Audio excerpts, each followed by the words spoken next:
कहलाती थी वो।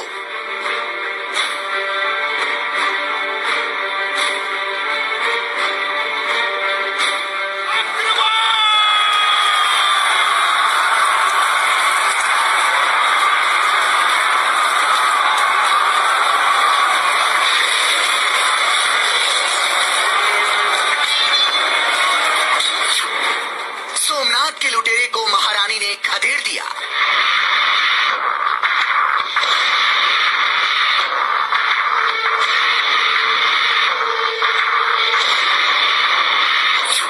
दुश्मन उसे चुड़ैल महारानी कहते थे।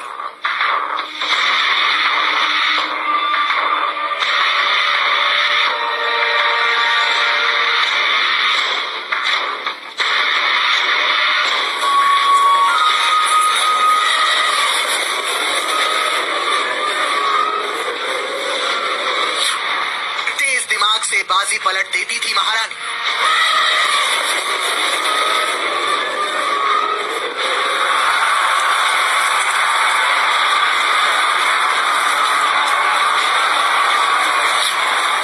गजनवी पर कहर बनकर टूटी महारानी।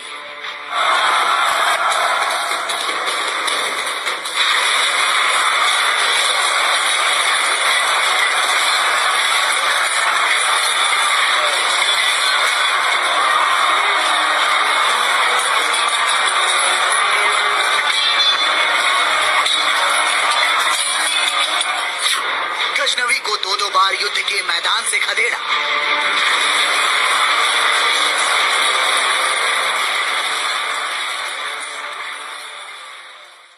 दिद्दा मौजूदा 9वीं सदी के हरियाणा पंजाब के लोहार राजवंश की राजकुमारी थी। वो बेहद खूबसूरत तो थी, लेकिन बचपन से दिव्यांग थी, जिस कारण 500 की सेना से 45,000 सेना को भगा दिया।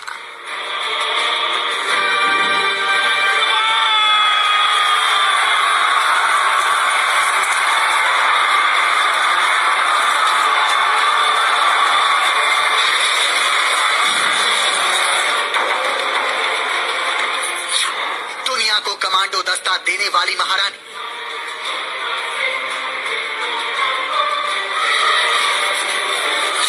दुनिया को गुरिल्ला युद्ध नीति महारानी ने सिखाई।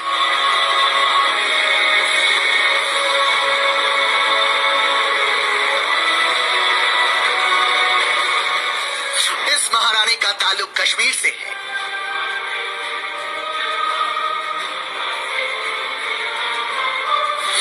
क्या आप इस महारानी की कहानी जानते हैं?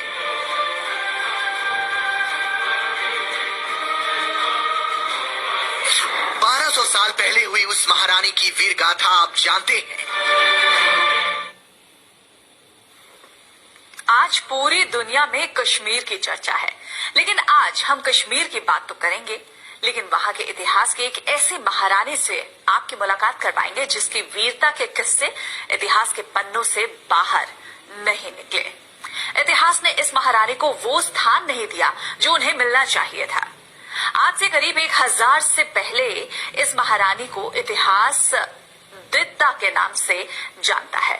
दुश्मनों ने इसे चुड़ैल रानी नाम दिया क्योंकि इनके पास महारानी के तेज दिमाग और जंग में महाकाली बन जाने के हुनर का कोई जवाब नहीं था। आखिर इस महारानी के क्या कारनामे हैं, ये जानना पूरे देश के लिए जरूरी है।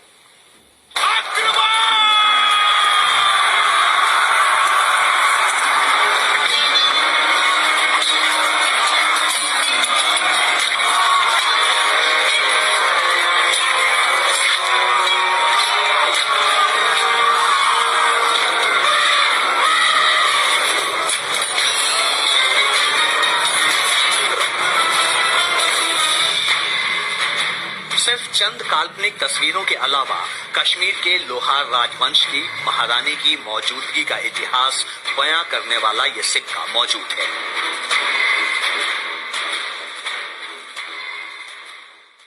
दिद्दा मौजूदा 9वीं सदी के हरियाणा पंजाब के लोहार राजवंश की राजकुमारी थी। वो बेहद खूबसूरत तो थी, लेकिन बचपन से दिव्यांग थी, जिस कारण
काल्पनिक तस्वीरों के अलावा कश्मीर के लोहार राजवंश की महारानी की मौजूदगी का इतिहास बयां करने वाला ये सिक्का मौजूद है।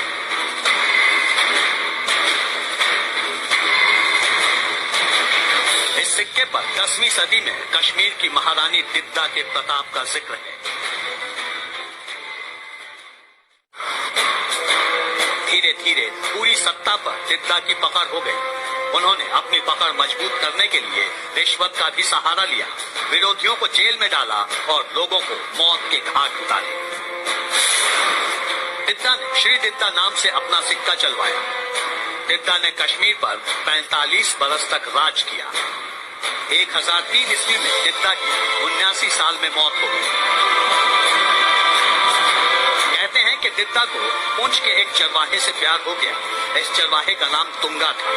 तुंगा को दिद्दा ने अपने राज का प्रधानमंत्री बना दिया। तुंगा ने ही कश्मीर में दिद्दा के राज को मजबूत करने में अहम रोल निभाया। दिद्दा की सबसे बड़ी खासियत ये थी कि उन्होंने अपनी सेना को मजबूत और मारक बनाने की खास पहल की।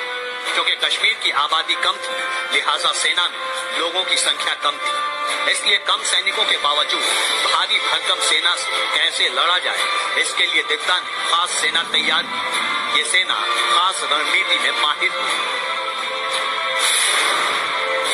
इसी के तहत दिद्दा ने अपनी सेना को मार्शल आर्ट सिखाया। इसके अलावा सेना को गुरिल्ला युद्ध नीति भी बताई। दिद्दा की सेना किसी कमांडो दस्ते की तरह दुश्मनों पर हमले करती थी। अपने समय में दिद्दा का राज कश्मीर और आसपास के इलाके का सबसे ताकतवर राज था। दिद्दा ने आसपास के कई राजाओं को युद्ध में हराया। चूंकि वो पुरुषवादी समाज था जहां महिलाओं के राज करने को अच्छा नहीं माना जाता था, लिहाजा ऐसे राजाओं ने युद्ध में दिद्दा से हारने के बाद उन्हें चुड़ैल महारानी कहना शुरू कर दिया। लेकिन असलियत यही है कि युद्ध नीति में दिद्दा के नए नए प्रयोग आने वाले वर्षों में हिंदुस्तान के बेहद काम आने वाले थे। ये बात सच भी साबित हुई, क्योंकि महारानी दिद्दा की मौत के कुछ ही सालों बाद महमूद गजनबी ने कश्मीर पर आक्रमण कर दिया। महमूद गजनबी का इरादा कश्मीर पर कब्जा करने का था, लेकिन दिद्दा के उत्तराधिकारी ने गजनबी को खदेड़ दिया। ये कैसे हुआ, आपको बताएंगे थोड़ी देर बाद। Bureau report, news 24। महारानी दिद्दा मौजूदा 9वीं सदी के हरियाणा पंजाब के लोहार राजवंश की राजकुमारी थी। वो बेहद खूबसूरत तो थी, लेकिन बचपन से दिव्यांग थी, जिस कारण माता पिता ने उन्हें त्याग दिया। एक बार शिकार के समय कश्मीर के राजा क्षेमगुप्त की दिद्दा पर नजर पड़ गई और उन्होंने उससे शादी कर ली। लेकिन इतिहास में दिद्दा इस कहानी की वजह से नहीं जानी जाती। ये दुश्मनों के लिए दिद्दा के क्रूर और काल बनने का तरीका है, जो उन्हें वीरांगना के रूप में दर्शाता है। दिद्दा को सिर्फ सत्ता की भूख ही नहीं थी, बल्कि वो सत्ता में रहने के लिए नए नए प्रयोग और पैतरे आजमाने की भी हुनरमंद थी। दिद्दा के कुछ और अनसुने किस्से और जानिए आप।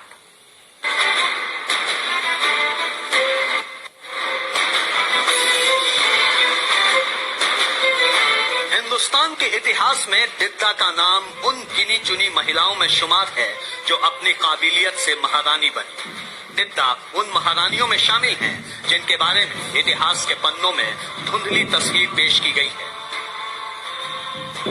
भगवान ने दिद्दा को दिव्यांग बनाया, लेकिन अपने तेज दिमाग और शासन करने की काबिलियत के दम पर वो सत्ता के शीर्ष पर पहुंची। दिद्दा की कहानी उस महारानी की दास्तान है जो अपने जीवन काल के 44 वर्षों तक दूसरों से लड़ती रही। पति की मौत के बाद जब उनके प्रमुख मंत्री ने दिद्दा के सती होने का इंतजाम कर दिया था, तब अग्निकुंड के आगे से दिद्दा ने सती होने से इनकार कर दिया। दिद्दा की राजनीतिक समझ थी कि वो समझ गई कि मुख्यमंत्री की नजर सिंहासन पर है, और उन्होंने ऐन वक्त पर सती होने से इनकार कर दिया। सच तो ये है कि इतिहास ने महारानी दिद्दा के साथ इंसाफ नहीं किया।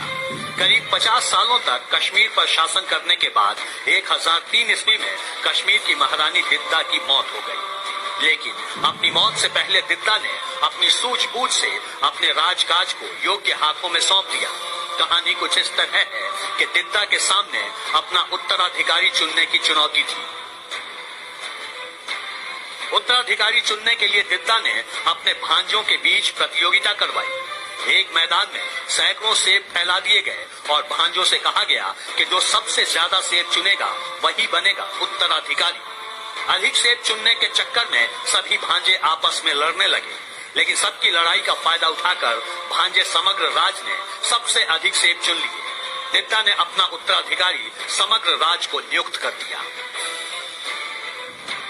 समग्र राज के साथ ही कश्मीर में लोहार वंश का शासन शुरू हुआ। उसके समय सबसे बड़ी चुनौती कश्मीर के अस्तित्व को बचाने की खड़ी हुई। 1015 ईस्वी में गजनी के शासक महमूद गजनबी की सेना ने कश्मीर पर आक्रमण कर दिया। इसके बाद 1023 ईस्वी में गजनबी ने दोबारा कश्मीर पर आक्रमण किया। दोनों बार समग्र राज की सेना ने गजनबी की 45,000 सैनिकों की फौज को खदेड़ दिया। कहा जाता है कि उस समय समग्र राज की सेना में सिर्फ 500 सैनिक थे। आखिर ये करिश्मा कैसे हुआ? आखिर हिंदुस्तान के इकलौते राजा समग्र राज की सेना ने गजनबी को खदेड़ने का कारनामा कैसे किया? इस सवाल का जवाब ये है कि उससे पहले महारानी दित्ता ने कश्मीर में एक फौलादी सेना तैयार कर दी थी। ये सेना गुरिल्ला युद्ध में माहिर थी। ये सेना कमांडो जैसी आक्रामक थी। 13वीं सदी तक कश्मीर में लोहार वंश का शासन रहा। बाद में लद्दाख इलाके के राजा ने लोहार वंश का अंत किया। इस राजा ने बाद में इस्लाम स्वीकार कर लिया और सुल्तान सदुद्दीन बन गया। इसके बाद कश्मीर में मुस्लिम राज की शुरुआत हुई। वरुण सिन्हा, दिल्ली, न्यूज़ 24।